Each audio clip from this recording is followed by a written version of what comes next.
2022ની વિધાનસભાની ચૂંટણીમાં પહેલી વખત આમ આદમી પાર્ટીએ ગુજરાતમાં એન્ટ્રી કરે છે।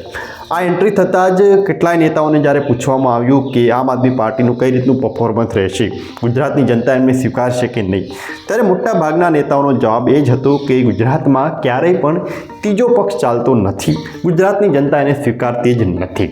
પરંતુ એ તો અલગ સમયગાળો હતો। પરંતુ હવે ગઈકાલે શંકરસિંહ વાઘેલા કે જેમને બાપુ તરીકે ઓળખવામાં આવે છે, એમણે ગુજરાતમાં ચોથા પક્ષની એન્ટ્રી કરાવી છે અને ચોથા પક્ષનું નામ છે શક્તિ ડેમોક્રેટિક પાર્ટી।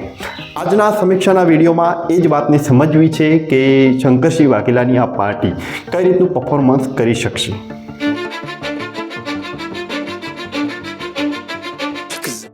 શંકરસિંહ વાઘેલા છે કોણ? તો એક સમયે શંકરસિંહ વાઘેલા એ ગુજરાતના મુખ્યમંત્રી રહી ચૂક્યા છે। ગુજરાતના મુખ્યમંત્રી રહેવું એટલે સ્વાભાવિક છે કે એક સમય તો કદાચ કોઈ એ રીતનું પાર્ટીનો હાઈકમાન્ડ નહીં, પરંતુ પોતાના જ વર્ચસ્વ ઉપર તેઓ મુખ્યમંત્રી બન્યા હતા। એટલે એ સમયના મુખ્યમંત્રી રહી ચૂકેલા અને છતાં એમને કોંગ્રેસ છોડીને હવે એક પોતાની અલગ જ પાર્ટી બનાવવાનો વિચાર આવ્યો છે। ગઈકાલે એમને અમદાવાદ ખાતે પ્રેસ કોન્ફરન્સ કરીને પોતાની પાર્ટીનું નામ જાહેર કર્યું અને પાર્ટીનું નામ છે ડેમોક્રેટિક પાર્ટી। ડેમોક્રેટિકનો મતલબ છે લોકશાહી, કે લોકો દ્વારા, લોકો વડે, લોકોનું જ ચાલતું શાસન એટલે ડેમોક્રેટિક। એટલે આ રીતનું એમણે પોતાનું પાર્ટીનું નામ આપ્યું છે। પરંતુ આ પાર્ટીની રચના થતાં જ કેટલાય લોકો એવું કહી રહ્યા છે કે શંકરસિંહ વાઘેલા કે જેમને બાપુ તરીકે ઓળખવામાં આવે છે, એમણે માત્ર આ પાર્ટી એ વોટ તોડવા માટેનો જ એક ગેમ હોય એ રીતે એમને જોવામાં આવી રહ્યા છે કે આ કોઈ પાર્ટી ખાસ એવું વર્ચસ્વ નહીં બનાવી શકે, ગુજરાતમાં કંઈ ખાસ ચાલવાનું નથી। જો કે 2022ની વિધાનસભાની ચૂંટણી વખતે જ્યારે આમ આદમી પાર્ટીએ જ્યારે ગુજરાતમાં એન્ટ્રી કરે છે ત્યારે પણ આવા જ સવાલો સામે આવ્યા હતા કે આમ આદમી પાર્ટી વર્ચસ્વ બનાવશે કે નહીં। જો કે ઘણા બધા નેતાઓની વાતો પણ એવી હતી કે ત્રીજો પક્ષ તો ક્યારેય ચાલતો જ નથી। જો કે આમ આદમી પાર્ટી 2022ની વિધાનસભાની ચૂંટણીમાં જંપ લાવે છે, થોડી ઘણી સીટો ઉપર એમના ધારાસભ્યો પણ ચૂંટાઈ આવે છે। લોકસભાની ચૂંટણી વખતે પણ તેઓ કોંગ્રેસ સાથે ગઠબંધન કરે છે અને સારું એવું પરફોર્મન્સ કરે છે। પરંતુ આ બાપુની જે જનશક્તિ ડેમોક્રેટિક પાર્ટી છે એ કેટલી ચાલશે એના ઉપર એક સવાલ જરૂર રહ્યો છે। જો કે કોંગ્રેસ પાર્ટી ખાસ નથી ચાલતી ગુજરાતમાં, તમે જુઓ તો આજે ભારતીય જનતા પાર્ટીનું જ વર્ચસ્વ છે, એનું કારણ તો છે જ, પરંતુ કોંગ્રેસ પાર્ટી નથી ચાલતી, આમ આદમી પાર્ટી ખાસ ટક્કર નથી આપી શકતી। તેઓ ફરીથી આ એક ચોથો પક્ષ જનશક્તિ ડેમોક્રેટિક પાર્ટી એ શું કોઈ ખાસ એવું વર્ચસ્વ બનાવી શકશે?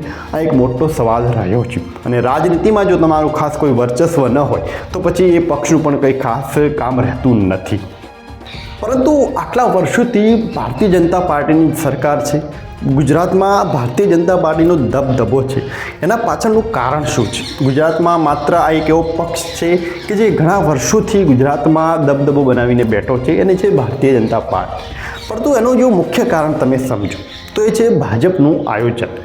ભાજપની રણનીતિ વખાણ તો અલગ રીતે થતા જ હોય છે, પરંતુ ભાજપનું જે આયોજન છે કે એકદમ નીચલા સ્તર સુધી પણ ભાજપના તમને કાર્યકરો જોવા મળશે। કોંગ્રેસ કે આમ આદમી પાર્ટીના કાર્યકરો તમને નથી જોવા મળવાના, પરંતુ ભાજપના તમને જોવા મળશે। ભાજપ એ ગ્રાસ રૂટ લેવલ ઉપર પણ કામગીરી કરે છે। ભાજપ આજે દરેક ઘર સુધી પહોંચી ગયું છે। એ જ કારણ છે કે ચૂંટણી સમયે ભાજપ બહુ મોટી હરણફાળ ભરી દેતી હોય છે।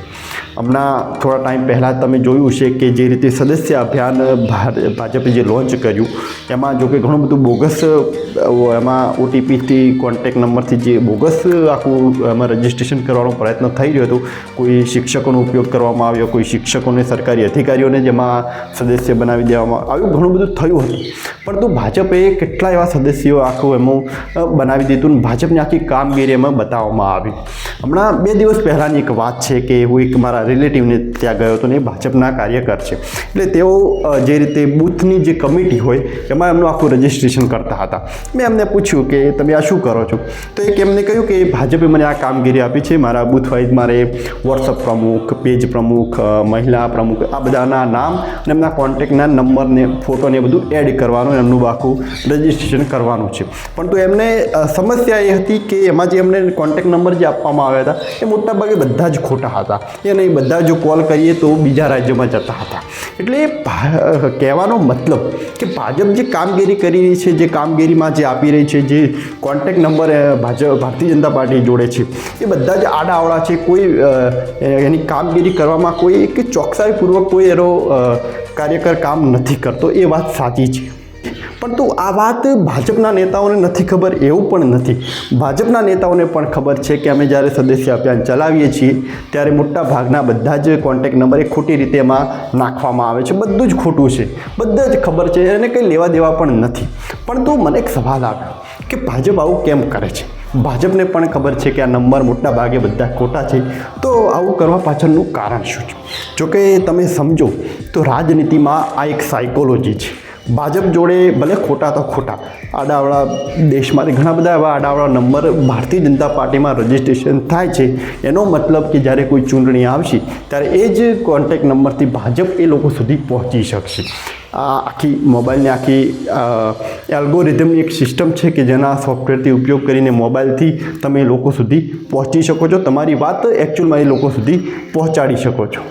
બીજું કે જ્યારે કોઈ આવી કામગીરી આપવામાં આવે છે તો એનાથી ભાજપને કોઈ ખાસ મોટો એ રીતનો કોઈ કોન્ટેક્ટ વાઇઝ કોઈ એટલો ફાયદો નથી. પરંતુ ફાયદો એ છે કે એટલીસ્ટ ભારતીય જનતા પાર્ટી એ નીચેના લોકો સુધી પહોંચી રહી છે.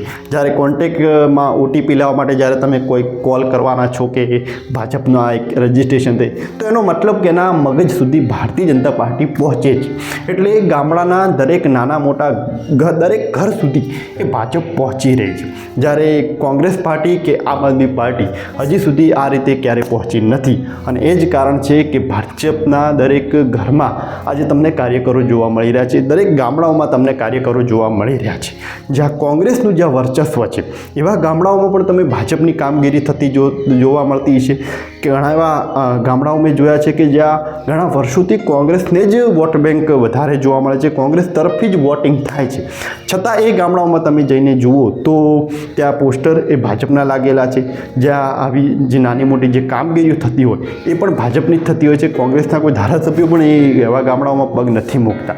એટલે કહેવાનો મતલબ કે ભલે કદાચ એ આજના સમયે કોંગ્રેસ માટે કામ કરતા હશે ગામડાઓ, પરંતુ આગળના 5-10 વર્ષો પછી એ બધા જ ગામડાઓ ભાજપ તરફ જવાના છે. કેમ કે સ્વાભાવિક છે કે ત્યાંના કાર્યકરો ઊભા થઈ રહ્યા છે.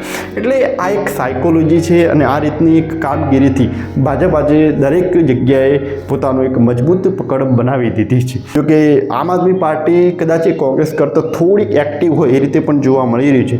કેમ કે 2022ની વિધાનસભાની ચૂંટણી વખતે આમ આદમી પાર્ટીએ પોતાનું જે પ્રચારની સિસ્ટમ જોકે ખૂબ સારી રીતે અપનાવી હતી. ખાસ કરીને પ્રોજેક્ટર થકી એમણે દિલ્હીની સ્કૂલોનો વિકાસ બતાવ્યો, જેથી લોકોના મનમાં એક પરસેપ્શન ઊભું થાય કે જો આમ આદમી પાર્ટીને વોટ આપીશું તો આવો વિકાસ થશે.